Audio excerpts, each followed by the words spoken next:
السلام عليكم ورحمة الله تعالى وبركاته. تحية كبيرة لكم الكل. كيما راكم معاكم لطفي دوبل كانو بور اون فيديو ان شاء الله جديدة نتعلموا فيها حاجة ولا نذكروا فيها حاجة ملاحة. اليوم راح نحكيو على بطل من الأبطال تاع الجزائر يا ناس، راجل من الرجالة صح، لي زوم كيما يقولوا صح، اللي هو معطوب الوناس، اللي نورمالمون كل جزائري يعرف قصته، ونورمالمون في الجزائر داروا له عيد وطني ليه باسكو هو يسمبوليزي صح روح الكفاح بالفن، روح الكفاح و فريمون يعني للاسف عاديك حبينا نديرو فيديو جوستومون لا كوز برينسيبال باسكو بعث لي واحد ميساج وقال لي يا لطفي انت قاعد تقولهم حابين يشوهوا لي صورتي وفي الجورنال وفي الفيسبوك وما نعرفش هي، بصح قال لي احنا نعرفوا معطوب الناس كيما غنى، قلت له سما ما كانش تما شوهوا له صورته. فوالله يا اخي اللي مازال يظن ولا اللي يامن انه معطوب الناس كيما غنى قلت له راهو غلط، راهي ما كانش منها يا جماعه. هذه تيزي وزو بجايه القبايل الكل في لاجيري يقولوها لكم، معطوب الناس قبل ما قتلوها راهم سنوات وهم يقطعوا فيه وهم يشوهوا في صورته في الجورنال ويشوهوا في صورته قدام الملأ قدام لي زالجيريان كل سورتو اللي ما يفهموش القبايليه قاعدين يشوهوا في صورته باسكو كنا ليبوك تاع الحزب الواحد والجورنال الوقت هذاك 90% كانت تضرب الشتاء صافيك، وحنا كنا نتبعوا غير الجورنال سورتو، يعني ما كانش انترنت، ما كانش بارابول، ما كانش يافي ريان، يافي كو هذاك المصدر وكانوا طايحين عليه. يعني حولوا القضيه من قضيه مبدا الى قضيه فنان، يهمنا الشخص شكون. دابور باش نحكي لكم شكون هو معطوب الوناس، بالك خوتنا التوانسه اللي يتبعونا وخوتنا المغاربه، هو فنان من القبائل امازيغي.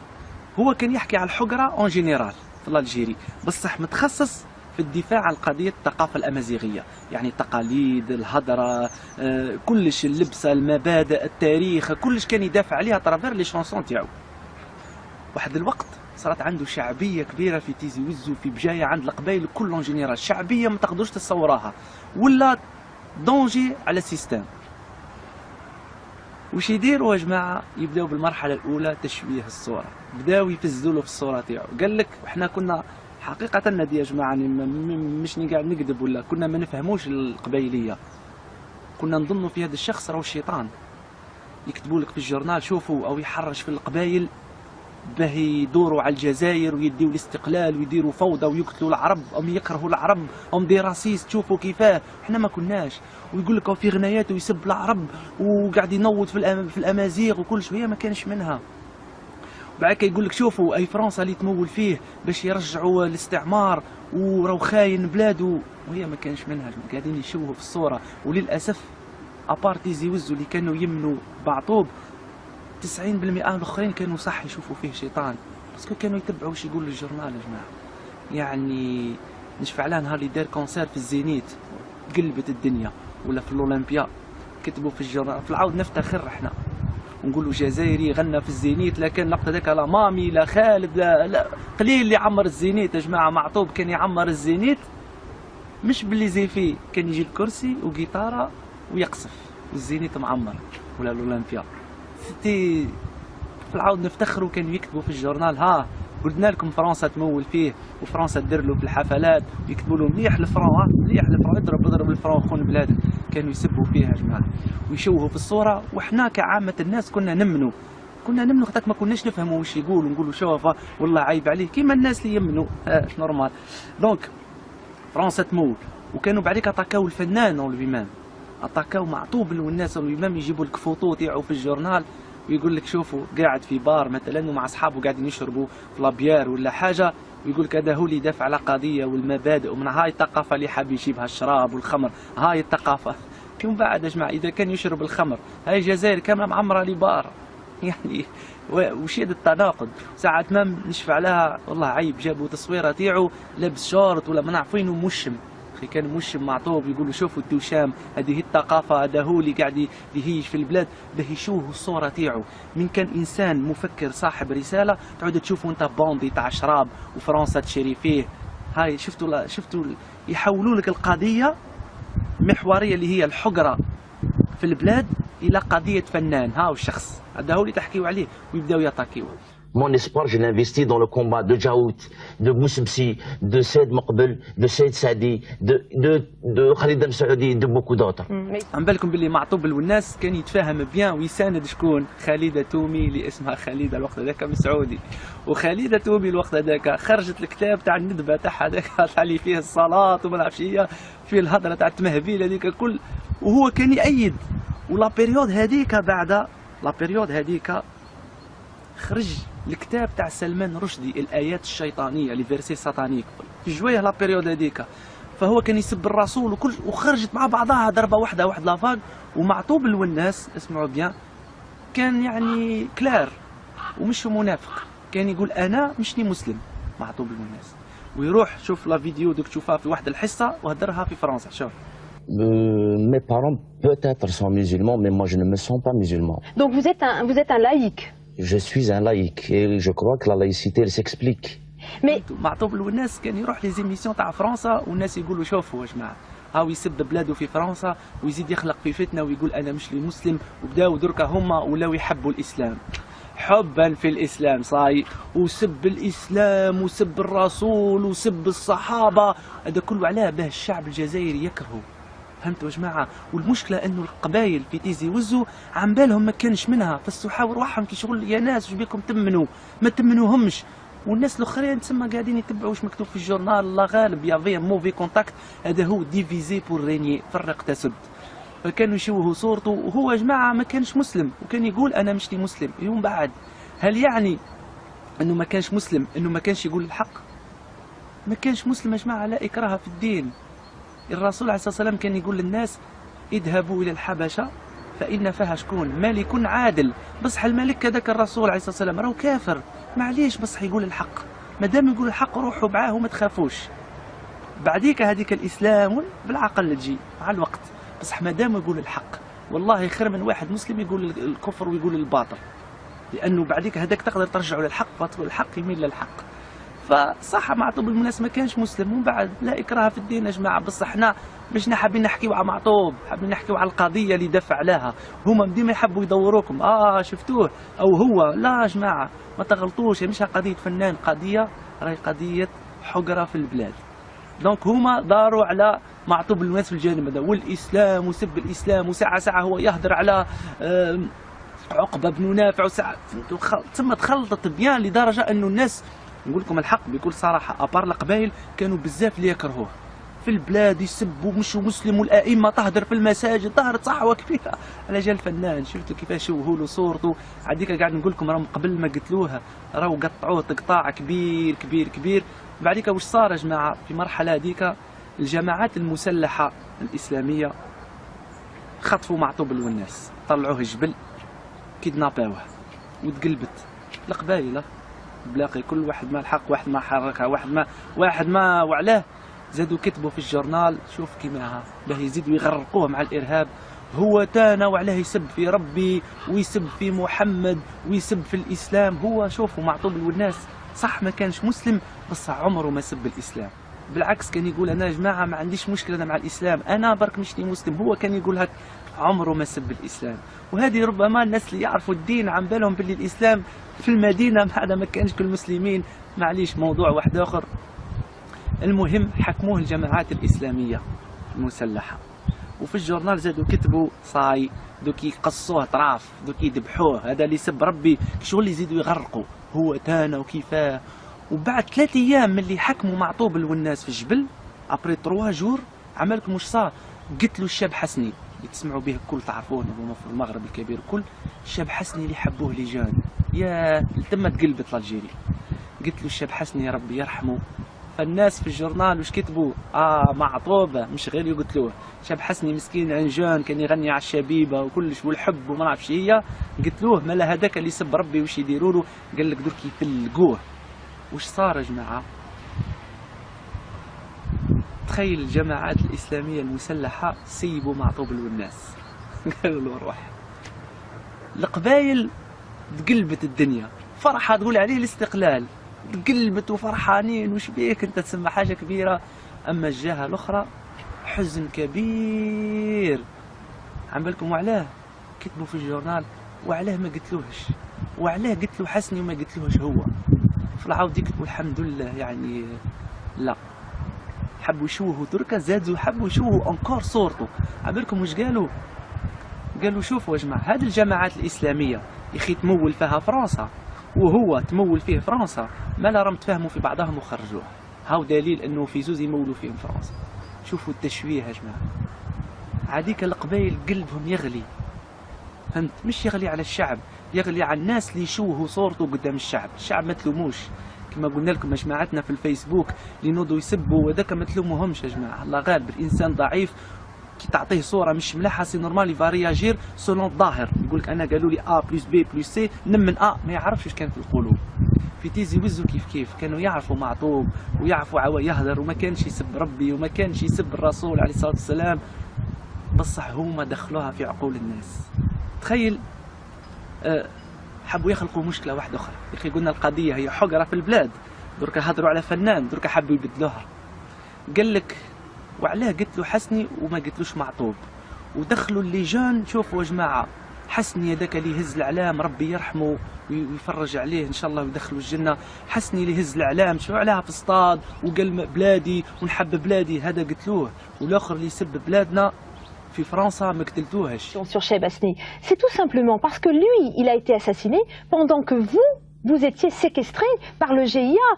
Lui, le 29 septembre, et vous avez été enlevé par le GIA le 25 septembre, 4 jours avant. Donc vous pouviez en parler. وبداو كي شغل يدخلوا في الجزائر انت ما حسني ولا ما معطوب، ولا علاقه لها بالقضيه. ولات من كانت قضيه حقره في البلاد، ولات قضيه وش انت مع الفنان هذا ولا مع الفنان هذا.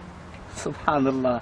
ومشات في الجزائر انت ما حسني ولا ما معطوب، تساند حسني ولا معطوب، ما قلتلوش دخلني فيه، بس حسني راجل قلتلوه. علاه يا جماعه؟ حسني ان شاء الله نديروا عليه فيديو. كانوا في وهران يعيطوا له ابو المساكين.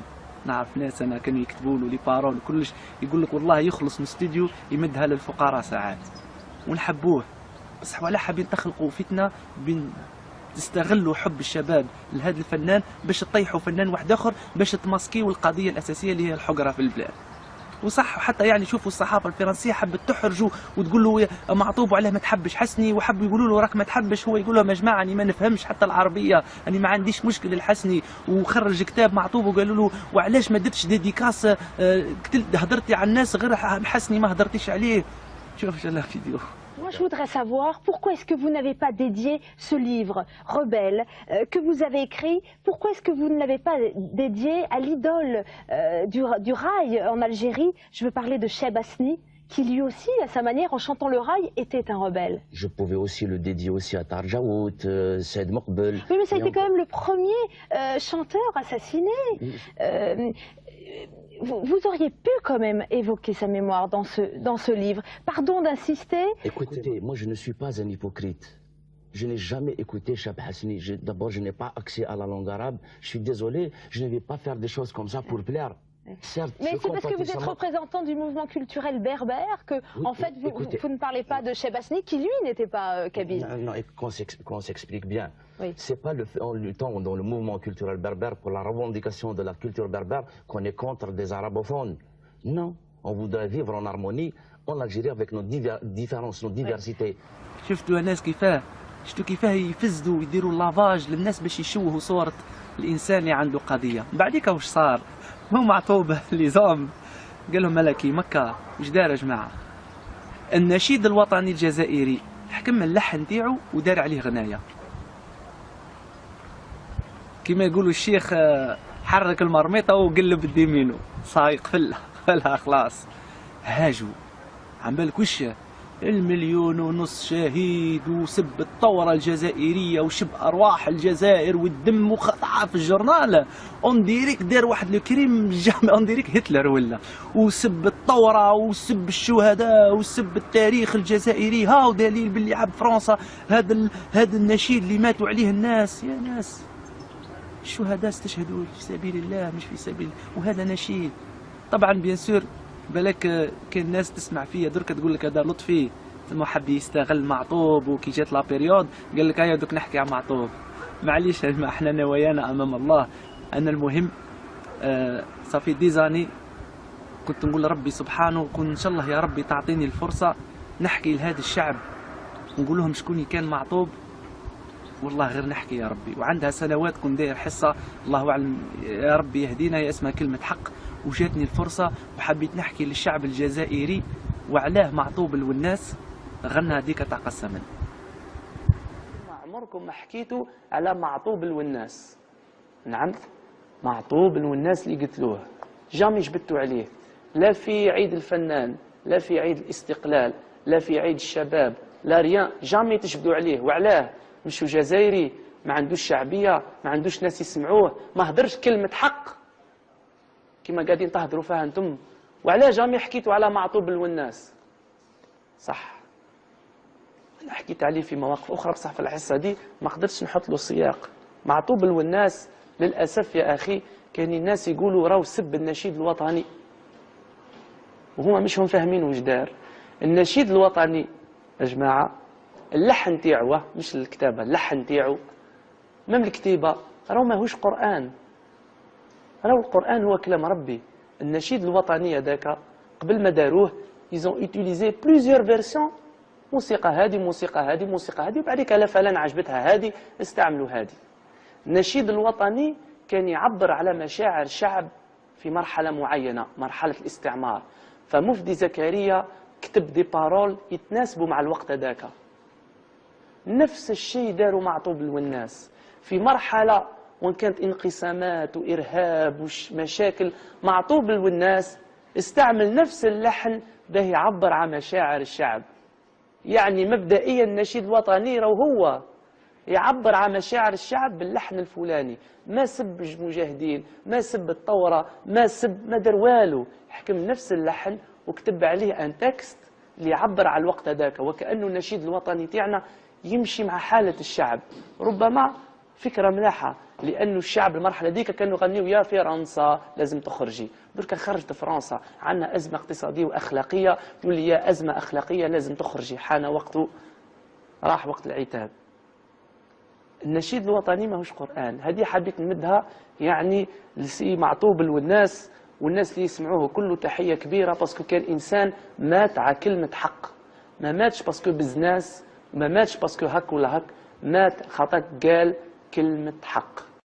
فوالا يا جماعة، ودرت لا فيديو ديكا وكان الناس بزاف جاوني ما عجبهمش الحال، ما عجبهمش الحال الوقت هذاك كيفاه دافعت على معطوب. قالوا لي واش دخلك ولا انت قبايلي؟ يا جماعة ارحم والديكم، مش قضية قبايلي ولا عربي، راي الحقرة كي كان الحقرة راي على الناس الكل. عاديك قاعد نقولوا احنا باش نختموا الناس اللي يشوهوا الصورة تاع ناس واللي يفسدوا الصورة تاع ناس، دبر ربي يهديكم. والناس اللي يسمعوا حاولوا كما قال ربي سبحانه إذا جاءكم فاسق بنبأ فتبينوا يا جماعة حتى لا تصيبوا قوما وعلى بجهالة وبعديك تصبحوا على ما فعلتم نادمين. تسمى حتى ربي سبحانه هدرها، يعني هذه جوست لفتة بركة للجرون لليزون معطوب والناس اللي ربما واحد ما يوصل له وواحد ما راح يوصل له، باسكو لا بيريود اللي هدر فيها واحد ما هدر، ولا بيريود اللي فيها سيتي تري ديفيسيل، وليستوار تاعو باش الناس ما يعرفوا بيان باللي معطوب والناس مش كيما هدر قتلوه، راهم قطعوه وشوهوا له صورته لمده سنوات سنوات سنوات. والشيء اللي يؤسفني انه كانوا الناس كيما يحيى ولا كيما خالد تومي يعني اللي كانوا يعرفوا الحقيقه، كانوا يعرفوا واش صاير. نورمالمون كيف قلت لكم في اول فيديو، هذا لازمت له يوم وطني ليه، لازمت له يا جماعه، لازمت له تسمى، لازم يتقرا والله في كتب، كتب تاع التعليم لازم يكتبوه، لانه رمز، لانه حتى احنا كمسلمين نعرفوا باللي نتعاملوا مع الغير المسلمين ونقبلوا اي حاجه، وعلى اساس ان احنا كما قال الرسول المؤمنون واليهود كي كانوا في المدينه والنصارى امه واحده يا جماعه، امه واحده عليهم ما علينا ولنا ما لهم. ثم يعني حقوق وواجبات راهي هي، وعلاه في الاسلام كاين الجزيه، وعلاه كاين يعني ما ندخلوش في الديتاي للاسف. المهم الناس اللي قتلوه اعلموا باللي القبائل مازال تتحبوا، مازال حي في قلوب الناس. واسمحوا لي لكن غلط في القصه ولا لخصتها بزاف، بالك كاينين قبائل يعرفوا معطوب خير مني انا، وقراب ليه خير مني، يحكيوا لكم خير مني انا. حكيت لكم مون بوين دو فيو كيفاه كنت نشوفها كي كنت صغير وادوليسون، كيفاه كانوا يحكيوا عليه. المهم درس كبير من عند الاستاذ معطوب والناس. دونك تحيه كبيره ليه، وقولوا لهم باللي راهو ما ماتش، راهو في قلوب الناس حي، وكلامه ما كان يسب لا اسلام، ما كان يسب لا الجزائر، ما كان لا مأيد فرنسا، كلامه كان مع الحق. كانت هذه لا فيديو تاع الاخ معطوب الوناس. تحيه لكم الكل كيما راكم والناس اللي مازالوا يحبوه. السلام عليكم. اكسبليك. معطوب الوناس كان يروح لي زيميسيون تاع فرنسا والناس يقولوا شوفوا يا جماعه، هاو يسب بلاده في فرنسا ويزيد يخلق في فتنه ويقول انا مش لي مسلم، وبداو دركا هما ولاو يحبوا الاسلام حبا في الاسلام صاي، وسب الاسلام وسب الرسول وسب الصحابه، هذا كله علاه باه الشعب الجزائري يكرهه. فهمتوا يا جماعه؟ والمشكله انه القبائل في تيزي وزو عن بالهم ما كانش منها، فالصحاب رواحهم كي شغل يا ناس واش بيكم تمنوا، ما تمنوهمش. والناس الاخرين تسمى قاعدين يتبعوا واش مكتوب في الجورنال، الله غالب يافي موفي كونتاكت، هذا هو ديفيزي بور ريني، فرق تسد. فكانوا يشوهوا صورته، وهو يا جماعه ما كانش مسلم، وكان يقول انا مش مسلم. يوم بعد هل يعني انه ما كانش مسلم انه ما كانش يقول الحق؟ ما كانش مسلم يا جماعه، لا اكراه في الدين. الرسول عليه الصلاه والسلام كان يقول للناس اذهبوا الى الحبشه فان فيها شكون ملك عادل، بصح الملك هذاك الرسول عليه الصلاه والسلام راهو كافر، معليش بصح يقول الحق، مادام يقول الحق روحوا معاه وما تخافوش.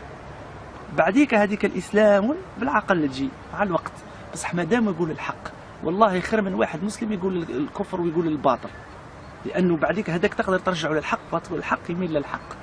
فصح معطوب المناس ما كانش مسلم، ومن بعد لا اكراه في الدين يا جماعه، بصح احنا مش حابين نحكيو على معطوب، حابين نحكيو على القضيه اللي دافع عليها. هما ديما يحبوا يدوروكم شفتوه او هو، لا يا جماعه ما تغلطوش، مش قضيه فنان، قضيه راهي قضيه حقره في البلاد. دونك هما داروا على معطوب المناس في الجانب هذا، والاسلام وسب الاسلام، وساعه ساعه هو يهدر على عقبه بن نافع، وساعه ثم تخلطت بيان لدرجه انه الناس، نقول لكم الحق بكل صراحه، ابار القبائل كانوا بزاف اللي يكرهوه في البلاد، يسبوا مشوا مسلم، والائمه تهدر في المساجد، ظهرت صحوه كبيره على جال الفنان. شفتوا كيفاش شوهوا له صورته؟ عاديك قاعد نقول لكم راهم قبل ما قتلوها راهو قطعوه تقطاع كبير كبير كبير. بعديك واش صار يا جماعه في مرحله هذيك؟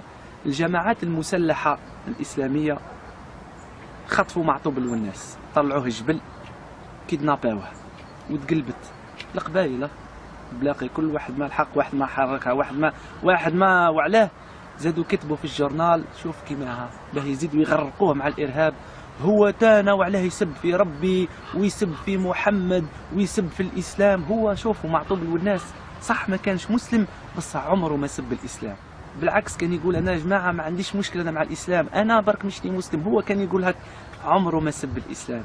وهذه ربما الناس اللي يعرفوا الدين عن بالهم باللي الاسلام في المدينه هذا ما كانش كل المسلمين، معليش موضوع واحد اخر. المهم حكموه الجماعات الاسلاميه المسلحه، وفي الجورنال زادوا كتبوا صاي دوك يقصوه طراف، دوك يذبحوه، هذا اللي يسب ربي، شغل يزيدوا يغرقوا هو تانا وكيفاه. وبعد 3 ايام من اللي حكموا معطوب الوناس في الجبل، ابري 3 جور عملكم واش صار؟ قتلوا الشاب حسني اللي تسمعوا به الكل، تعرفونه هما في المغرب الكبير الكل، الشاب حسني اللي حبوه لي جان، يا تم تقلبت الجيري، قتلوا الشاب حسني يا ربي يرحمه. فالناس في الجورنال واش كتبوا؟ معطوبه مش غير يقتلوه، شاب حسني مسكين عنجان كان يغني على الشبيبه وكلش والحب وما نعرفش هي، قتلوه. مالا هذاك اللي يسب ربي واش يديروا له؟ قال لك درك يفلقوه. واش صار يا جماعه؟ تخيل الجماعات الاسلاميه المسلحه سيبوا معطوب الوناس قالوا له روح. القبايل تقلبت الدنيا، فرحه تقول عليه الاستقلال، تقلبت وفرحانين، وش بيك انت تسمى حاجه كبيره. اما الجهه الاخرى فرنسا تمول، وكانوا بعديك اتاكاو الفنان والامام، اتاكاو معطوب الوناس والامام، يجيبوا لك فوتو تاعو في الجورنال ويقول لك شوفوا قاعد في بار مثلا ومع اصحابه قاعدين يشربوا في لابيار ولا حاجه، ويقول لك هذا هو اللي يدافع على قضيه والمبادئ، ومن هاي الثقافه اللي حاب يجيبها الشراب والخمر، هاي الثقافه. كم بعد يا جماعه اذا كان يشرب الخمر، هاي الجزائر كامله معمره لبار، يعني وشيد التناقض. ساعة ما نشفع لها والله عيب، جابوا تصويره تاعو لابس شورت ولا ما نعرف وين ومشم، اخي كان مشم معطوب، يقولوا شوفوا التوشام، هذه الثقافه، هذا هو اللي قاعد يهيج في البلاد، باه يشوهوا الصوره تاعو. من كان انسان مفكر صاحب رساله تعود تشوفوا انت باندي تاع شراب وفرنسا تشري فيه. هاي شفتوا يحولوا لك القضيه محوريه اللي هي الحقره في البلاد الى قضيه فنان. ها هو الشخص هذا هو اللي تحكيو عليه ويبداو يطاكيوه.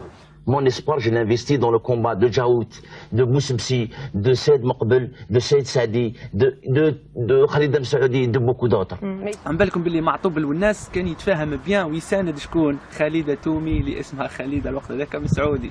وخالده تومي الوقت هذاك خرجت الكتاب تاع الندبه تاعها هذاك تاع اللي فيه الصلاه وما نعرفش هي فيه الهضره تاع التمهبيل هذيك الكل، وهو كان يأيد. ولا بيريود هذيك بعد لا بيريود هذيك خرج الكتاب تاع سلمان رشدي الآيات الشيطانية لي فيرسي ساتانيك في جويه لا بيريود هذيك. فهو كان يسب الرسول وكل وخرجت مع بعضها ضربة واحدة واحد لافاغ. ومعطوب الوناس اسمعوا بيان كان يعني كلار ومش منافق، كان يقول أنا مشني مسلم معطوب الوناس. ويروح شوف لا فيديو دوك تشوفها في واحد الحصة وهدرها في فرنسا. شوف Mes parents peut-être sont musulmans, mais moi je ne me sens pas musulman. Donc vous êtes un laïc. Je suis un laïc et je crois que la laïcité... كلش اللبسة المبادئ التاريخ كلش كان يدافع عليها ترافير لي شونسون تاعو. واحد الوقت صارت عنده شعبية كبيرة في تيزي وزو في بجاية عند القبائل كلهم جينيرال، شعبية ما تقدروش تصوراها ولا دونجي على السيستم. وش يديروا يا جماعة؟ يبداو بالمرحلة الأولى تشويه الصورة، بداو يفزوا له في الصورة تاعو. قال لك احنا كنا حقيقة ندي يا جماعة مش قاعد نكذب ولا كنا ما نفهموش القبيلية، كنا نظنوا في هذا الشخص راهو الشيطان. يكتبوا لك في الجورنال شوفوا أو يحرش في القبائل باه يدوروا على الجزائر ويديوا الاستقلال ويديروا فوضى ويقتلوا العرب أو يكرهوا العرب أو دي راسيست. شوفوا كيفاه احنا ما كناش. ويقول لك في غناياته يسب العرب وقاعد ينوض في الأمازيغ وكل شوية ما كانش منها. بعد يقول لك شوفوا اي فرنسا اللي تمول فيه باش يرجعوا الاستعمار وراو خاين بلاده، وهي ما كانش منها. قاعدين يشوهوا في الصوره. وللاسف ابارتي زيوزو اللي كانوا يمنوا بعطوب 90% الاخرين كانوا صح يشوفوا فيه شيطان، باسكو كانوا يتبعوا واش يقول الجورنال يا جماعه. يعني نشفع لها نهار اللي دار كونسير في الزينيت قلبت الدنيا، ولا في الاولمبيا كتبوا في الجورنال. في العود نفتخر احنا ونقولوا جزائري غنى في الزينيت، لكن لقط هذاك لا مامي لا خالد لا قليل اللي عمر الزينيت يا جماعه. معطوب كان يعمر الزينيت مش باللي زي فيه، كان يجي الكرسي وجيتاره ويقصف والزينيت معمر، ولا الاولمبيا. سيتي في العود نفتخروا كانوا يكتبوا في الجورنال ها قلنا لكم فرنسا تمول فيه وفرنسا تدير له في الحفلات ويكتبوا له مليح الفرون مليح الفرون اضرب الفرون خون بلادك. كانوا يسبوا فيها يا جماعه ويشوهوا في الصوره. وحنا كعامه الناس كنا نمنوا خاطر ما كناش نفهموا واش يقول ونقولوا شوف والله عيب عليه كيما الناس اللي يمنوا نورمال. دونك السلام عليكم ورحمة الله تعالى وبركاته. تحية كبيرة لكم الكل. كيما راكم معاكم لطفي دوبل كانو بور اون فيديو ان شاء الله جديدة نتعلموا فيها حاجة ولا نذكروا فيها حاجة ملاحة. اليوم راح نحكيو على بطل من الأبطال تاع الجزائر يا ناس، راجل من الرجالة صح لي زوم كيما يقولوا صح، اللي هو معطوب الوناس اللي نورمالمون كل جزائري يعرف قصته. ونورمالمون في الجزائر داروا له عيد وطني ليه باسكو هو يسمبوليزي صح روح الكفاح بالفن، روح الكفاح فريمون. يعني للاسف هذيك حبينا نديروا فيديو جوستومون لا كوز برينسيبال باسكو بعث لي واحد ميساج وقال لي يا لطفي انت قاعد تقولهم حابين يشوهوا لي صورتي وفي الجورنال وفي الفيسبوك وما نعرفش هي، بصح قال لي احنا نعرفوا معطوب الوناس كيما غنى قلت له سما ما كانش تما شوهوا له صورته. فوالله يا اخي اللي مازال يظن ولا اللي يامن انه معطوب الوناس كيما غنى قلت له راهو غلط، راهي ما كانش منها يا جماعه. هذه تيزي وزو بجايه القبائل الكل في لاجيري يقولوها لكم. معطوب الوناس قبل ما قتلوها رم سنوات وهم يقطعوا فيه وهم يشوهوا في صورته في الجورنال ويشوهوا في صورته قدام الملأ قدام لي زالجيريان كل سورتو اللي ما يفهموش القبيليه قاعدين يشوهوا في صورته باسكو كنا ليبوك تاع الحزب الواحد والجورنال الوقت هذاك 90% كانت تضرب الشتاء صافيك وحنا كنا نتبعوا غير الجورنال سورتو. يعني ما كانش انترنت ما كانش بارابول ما كانش يافي ريان يافي كو هذاك المصدر وكانوا طايحين عليه. يعني حولوا القضيه من قضيه مبدا الى قضيه فنان، يهمنا الشخص شكون. دابور باش نحكي لكم شكون هو معطوب الوناس، بالك خوتنا التوانسه اللي تبعونا وخوتنا المغاربه. هو فنان من القبائل امازيغي، هو كان يحكي على الحقره اون جينيرال في الجيري بصح متخصص في الدفاع عن قضيه الثقافه الامازيغيه، يعني التقاليد الهضره